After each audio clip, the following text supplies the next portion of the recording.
하나님의 은혜는 누가 체험하고 누가 누립니까? 하나님의 백성이지요. 맞습니다. 그런데 꼭 하나님의 백성만 하나님의 은혜를 누리는 것이 아닙니다. 세상 사람들도, 하나님을 모르는 사람들도 하나님의 은혜를 누리며 살아갑니다.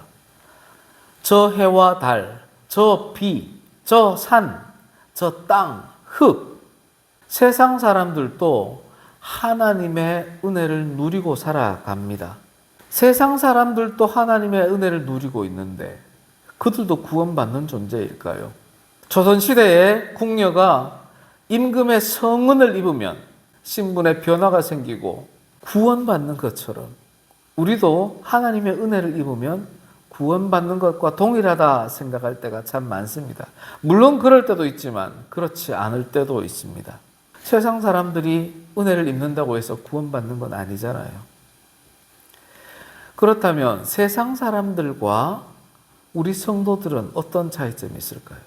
세상 사람들은 하나님의 은혜를 누리고 있으면서도 그 하나님의 은혜를 하나님의 은혜로 인정하지를 못하고 인식하지를 못합니다. 과학의 힘이겠거니, 의학의 힘이겠거니, 아니 나의 노력의 결과야. 아주 내가 투자를 잘해서 그런 거야. 수고한 결과야. 우연이야. 이렇게 생각할 뿐이죠. 하지만 우리 성도들은 어떻습니까? 하나님의 은혜를 하나님의 은혜로 인정하잖아요. 저 해와 달이 그저 있는 것이 아니라 하나님이 나를 위해 만들어주신 거구나 인정하잖아요. 비가 오면 하나님의 은혜구나. 햇빛이 쨍쨍 내리쬐면 하나님의 은혜구나. 인정하는 것이 성도들입니다. 바로 여기에서 세상 사람들과 성도의 차이점이 드러나는 겁니다. 진정한 성도라면 여기서 한 단계 더 나아갑니다. 하나님의 은혜를 인정하고 한 단계 더 나아갑니다. 어떻게 나아갈까요? 감사합니다. 하나님. 해와 달을 주신 하나님을 경배합니다. 비와 햇빛을 주시는 하나님을 경배합니다. 내 병을 고쳐주시고 일용할 양식을 주신 하나님께 감사하며 예배하게 되는 겁니다. 여기에서 세상 사람과 성도가 구별되는 것입니다. 오늘 본문의 말씀이 바로 그 장면을 우리에게 가르쳐 줍니다. 10명의 나병 환자들이 예수님을 만납니다. 예수님이 지금 북쪽 갈릴리에서 남쪽 예루살렘으로 들어가려고 하십니다. 그 통로가 요단강을 건너서 동쪽으로 가는 것이 아니라 이번에는 갈릴리 남쪽의 사마리아를 통과해서 유대 땅 예루살렘으로 들어가려고 하십니다. 그 과정에 사마리아와 갈릴리 경계에 도착하신 겁니다. 거기에서 10명의 나병 환자를 만납니다. 이 10명의 나병 환자 중에는 대부분이 갈릴리 출신의 유대인들이겠고 한 명이 사마리아 사람이 있었습니다. 12절입니다. 한 마을에 들어가시니 나병 환자 10명이 예수를 만나 멀리 서서 나병 환자가 유대인 가까이에 나올 수 있습니까? 택도 없죠. 나병 환자는 성 밖에 별도로 살아가야 합니다. 모든 사람들 앞에 함부로 나설 수가 없습니다. 사람들 앞에 나올지라도 멀리 서서 입을 가리고 얼굴을 가리고 나와야 합니다. 멀리 서서 예수를 만나고 그 예수께 큰 소리로 외칩니다. 13절입니다. 예수 선생님이여 우리를 불쌍히 여기소서. 왜 소리 높여 예수를 향해서 외칠까요? 예수님의 소문을 들었습니다. 죽은 자를 살리신다.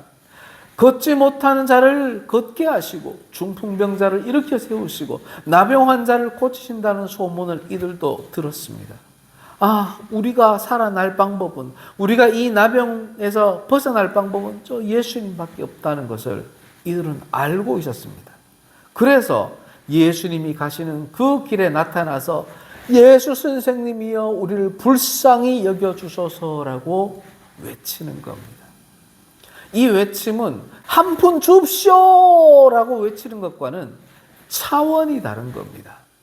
이 나병 환자들의 외침을 예수님께서는 외면하지 않으십니다. 14절입니다. 보시고 이르시되 가서 제사장들에게 너희 몸을 보이라. 아멘.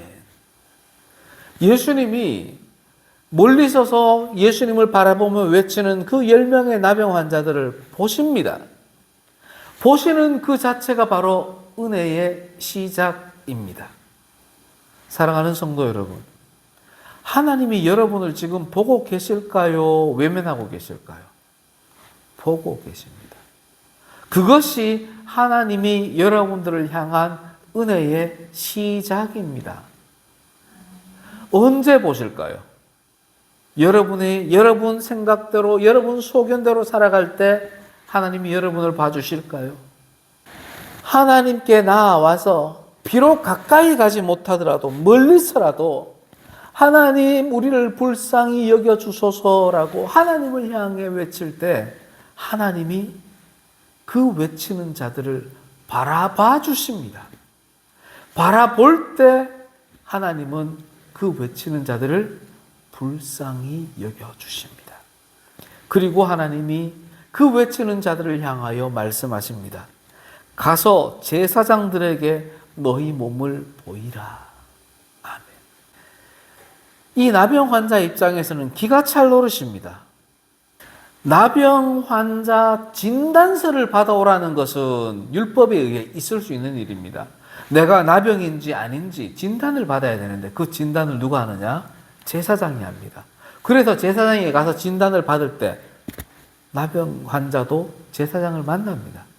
문제는 확진된 자가, 나병인 상태에 있는 자가 성전에 가고 제사장을 만난다는 것은 있을 수가 없습니다.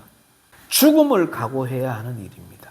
하나님의 명령이 도무지 납득되지를 않습니다.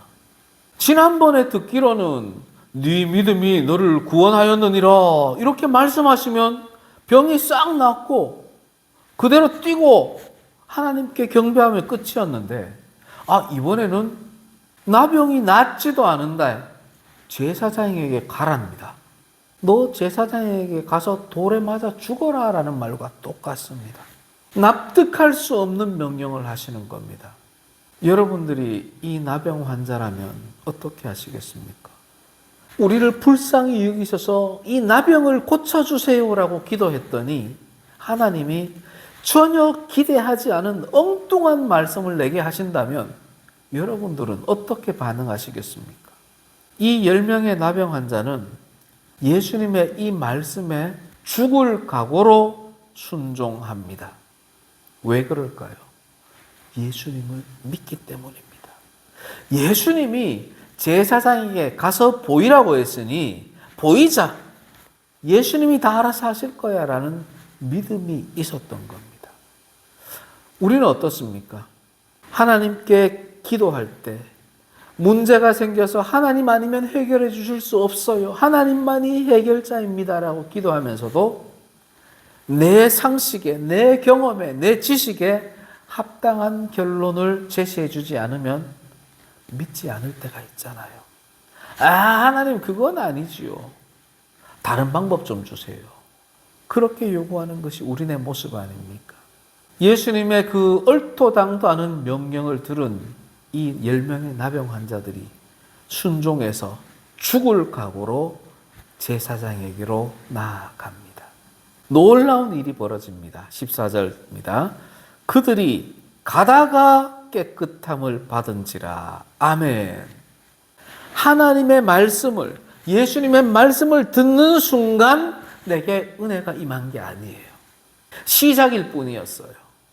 예수님의 은혜, 하나님의 은혜는 언제 체험하게 됩니까? 하나님의 말씀을 듣고 순종할 때, 죽음을 각오하고 순종할 때 하나님의 은혜를 체험하게 되는 겁니다. 사랑하는 성도 여러분, 하나님의 말씀을 들으면 모든 것이 해결된다고 생각하십니까? 듣는 것은 믿음의 시작이요, 은혜의 시작입니다. 여기에 멈추면 하나님의 참뜻을 바르게 준행하지 못하는 겁니다. 그럼 어떻게 해야 돼요? 듣고 순종하는 자세가 필요한 겁니다. 오늘 이 10명의 나병 환자들처럼. 그리했더니 죽을 각오로 순종했더니 완전한 순종도 아닙니다. 순종의 길로 들어서기 시작했더니 나병이 가다가 나아버렸습니다. 이게 바로 하나님의 섭리요, 하나님의 은혜입니다. 여러분에게 어려움이 있고 문제가 있어서 기도했습니다. 응답이 있었습니다. 내가 너를 치유해 주겠노라. 내가 너의 문제를 해결해 주겠노라. 하나님이 말씀하실 때 그 순간 모든 것이 해결되는 것이 아닙니다. 그 말씀을 믿고 내가 순종하여 살아갈 때 어느 순간 하나님의 방법으로 하나님의 때에 하나님의 응답이 성취가 되는 겁니다. 10명 모두가 하나님의 은혜를 체험하고 누립니다. 10명 모두가 나병 치유라는 예수님을 만난 목적을 성취합니다. 그런데 그 반응이 1대 9로 차이가 납니다. 9사람은 제사장에게 가서 자기의 몸을 보이려 합니다. 왜요? 예수님이 명령이 있었으니까. 예수님께 찾아갔더니 예수님이 너희 몸을 제사장에게 보이라고 말씀하셨으니 이 나병이 나은 9명은 예수님의 그 명령을 기억하고는 제사장에게로 나아갑니다. 잘못된 겁니까? 예수님 말씀에 순종하고 있잖아요. 칭찬받아 마땅한 일이잖아요. 그런데 예수님은 이 9명에 대하여 그렇게 긍정적인 평가를 해주지 않습니다. 그 이유가 있습니다. 바로 이 한 사람의 모습을 보면 알 수가 있습니다. 15절 16절입니다. 그 중에 한 사람이 자기가 낳은 것을 보고 큰 소리로 하나님께 영광을 돌리며 돌아와 예수의 발 아래에 엎드리며 감사하니 그는 사마리아 사람이라. 아멘. 이 한 사람은 예수님의 명령을 거역하고 있습니다. 너희들 10명이 다 제사장에 가서 네 몸을 보이라 했는데 나병에서 치유된 이 한 사람은 가다가 예수께로 돌아옵니다. 예수님 명령에 정면으로 거역하고 있는 겁니다. 용납이 됩니까? 우리는 지금까지 어떻게 배웠습니까? 예수님 말씀은 무조건 100% 순종해야 돼. 그렇게 배웠지 않습니까? 그렇다면 제사장에게로 가는 이 9명의 사람은 박수받아 마땅하고 제사장에게 가다가 발길을 돌려 예수께 되돌아온 이 한 사람은 지탄받아 마땅합니다. 그런데 예수님은 이 한 사람을 더 칭찬하고 돌아오지 않은 9명에 대하여 안타까움을 표현하시며 질책하고 있습니다. 17절 18절입니다. 10사람이 다 깨끗함을 받지 아니하였느냐? 그 9은 어디 있느냐? 이 이방인 외에는 하나님께 영광을 돌리러 온 자가 없느냐? 2000년이 지나 이 말씀을 묵상하고 있는 우리는 혼란에 빠지게 됩니다. 하나님의 말씀을 순종하는 9명에게는 질책하시고 그 명령을 거역하고 하나님께로 예수님께로 돌아온 한 사람을 칭찬하고 있는 이 모습 때문에 혼란스럽습니다. 이 말씀의 참뜻은 기다리고 계시는 주님을 기억하라는 것입니다. 9명과 달리 한 사람은 돌아오면서 큰 소리로 하나님께 영광을 돌립니다. 그리고는 예수 앞에 나와서는 엎드리고 예수님께 감사하고 예수님을 경배합니다. 예수님이 원하셨던 것은 바로 이 모습입니다. 말씀을 묵상하고 나니 예수님께 돌아와서 감사하고 경배하고 나서 제사장에게 다시 가면 되었을 것을 그 9명은 순종의 우선순위를 분별하지 못했구나라는 것을 우리가 알게 됩니다. 예수님이 원하시는 것은 우선순위가 있는 순종입니다. 예수님이 원하시는 것은 은혜 받은 사람들의 그 다음 과정을 원하신 겁니다. 뭘 원하셨다고요? 예수께 나와 엎드려 감사하고 경배하기를 우리 주님이 원하고 계셨던 겁니다. 기다리고 계셨던 겁니다. 사랑하는 성도 여러분, 성도 여러분들이 지금 이 자리에서 뭐 하고 있어요? 하나님께 감사하며 하나님을 경배하고 있잖아요. 우리 모두가 세상을 살아가면서 크고 작은 은혜를 받고 누렸잖아요. 거기에 만족하지 아니하고 지금 이 한 명의 치유받은 나병 환자처럼 주님께 나와 감사하며 경배하고 있잖아요. 이게 바로 우리 주님이 우리에게 바라시고 우리를 기다리시는 모습입니다. 예수께서 예수님의 명령을 순종하고 있는 이 9명을 왜 질책하셨을까요? 은혜가 곧 구원이다라는 생각을 깨우쳐주기 위함입니다. 보통의 예수님은 늘 이렇게 말씀하셨습니다. 일어나라. 네 믿음이 너를 구원하였느니라. 예수님께서 치유해 주시고 구원을 선포해 주실 때는 항상 동일 시점이었습니다. 그것만 듣다 보니 제자들이 은혜와 구원은 같은 거구나. 치유와 구원은 같은 거구나.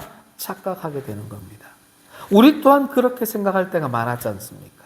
그렇게 착각하고 오해하는 우리를 향해서 깨우치라고 오늘 말씀을 가르쳐 주시는 겁니다. 은혜는 구원의 시작이요 구원은 구원이다라는 것을 분명하게 가르쳐 주시는 겁니다. 19절입니다. 그에게 이르시되 일어나 가라. 네 믿음이 너를 구원하였느니라. 아멘. 이 나병 환자는 이미 깨끗함을 입었습니다. 그런 나병 환자가 예수님께 돌아와 감사하며 경배를 드립니다. 지금까지의 모습이라면 이 나병 환자는 이미 구원이 완성된 사람입니다. 그런데 예수께서는 이 치유받은 나병 환자를 향하여서 이제서야 네 믿음이 너를 구원하였느니라 선포합니다. 예수님의 말씀에 순종해서 제사장을 찾아간 그 9명에 대해서는 구원을 선포해 주지 않으셨습니다. 얼마나 무서운 일입니까? 하나님의 은혜를 체험하고 하나님의 은혜를 누리며 살아가는 그 백성임에도 불구하고 그들에게는 구원이 선포되지 않았습니다. 사랑하는 성도 여러분, 저와 여러분은 어떨 것 같습니까? 하나님의 은혜를 누리는데 구원의 선포를 받지 못했다면 얼마나 안타깝고 마음 아픈 일입니까? 하나님은 하나님의 은혜를 누리고 체험한 자가 하나님께 나와 감사하며 예배할 때 그들에게 구원을 선포해 주시는 겁니다. 바로 이 자리에 있는 여러분들에게 하나님이 구원을 선포해 주시는 겁니다. 사랑하는 성도 여러분, 교회는 그 본질상 은혜 받으라고 만들어진 곳이 아닙니다. 교회에 와서 1,000원만 주세요. 교회에 와서 뭐 하게 해주세요. 교회에 와서 성공하게 해주세요. 이것은 은혜로 들어가는 통로일 뿐이지 본질이 아니라는 겁니다. 그럼 교회에 오면 뭐 해야 돼요? 자신의 은혜를 나누는 겁니다. 그리고 마음을 같이 해서 함께 은혜의 주권자인 하나님을 예배하는 것입니다. 그것이 바로 교회입니다. 그럼 우리는 주님의 몸된 교회 지체로서 당연히 은혜를 간구함을 넘어서서 은혜를 체험하고 누림을 넘어서서 하나님이 바라시는 그 은혜에 감사하고 경배하는 공동체가 되어야 하는 겁니다. 사랑하는 성도 여러분, 우리는 하나님 말씀에 순종하는 하나님의 백성입니다. 우리는 하나님의 은혜를 체험한 성도요, 지금도 하나님의 은혜를 누리는 하나님의 백성입니다. 하나님의 백성된 우리는 기억해야 합니다. 순종이 은혜의 통로이고 은혜의 체험이 곧 구원이라는 생각을 넘어서야 합니다. 은혜를 체험하고 누리면서 하나님께 경배하고 감사해야 합니다. 그것이 하나님이 우리에게 은혜를 주시는 이유입니다. 우리는 저 세상 사람들이 하나님의 은혜를 모르고 있을 때, 감사하지 않을 때, 저들은 천국 가지 못해라고 말하죠. 또 마찬가지입니다. 우리가 누리는 이 은혜를 하나님께 감사하지 않고 경배하지 않으면 우리 또한 저 세상 사람들과 똑같습니다. 저 세상 사람들과 동일한 결말을 맞이하게 되는 겁니다. 세상 사람들과 구별된 우리는 은혜와 구원 사이에서 살아가고 있습니다. 은혜에서 그친다면 세상 사람들과 똑같다고 했습니다. 세상 사람들처럼 하나님의 은혜를 분별하지 못하고 하나님의 은혜를 누리고만 살아갈 것인가? 우리는 그러면 안 됩니다. 우리가 체험하고 누리는 은혜는 당연한 것이 아닙니다. 우리 주님께서 십자가의 피값으로 우리에게 주시는 선물이 바로 우리가 지금 누리는 하나님의 은혜입니다. 주님이 주시는 하나님의 은혜에 하나님께 감사하고 경배함으로 하나님의 구원을 체험하고 하나님의 구원을 누리는 참된 그리스도인이 되기를 소망합니다. 아멘.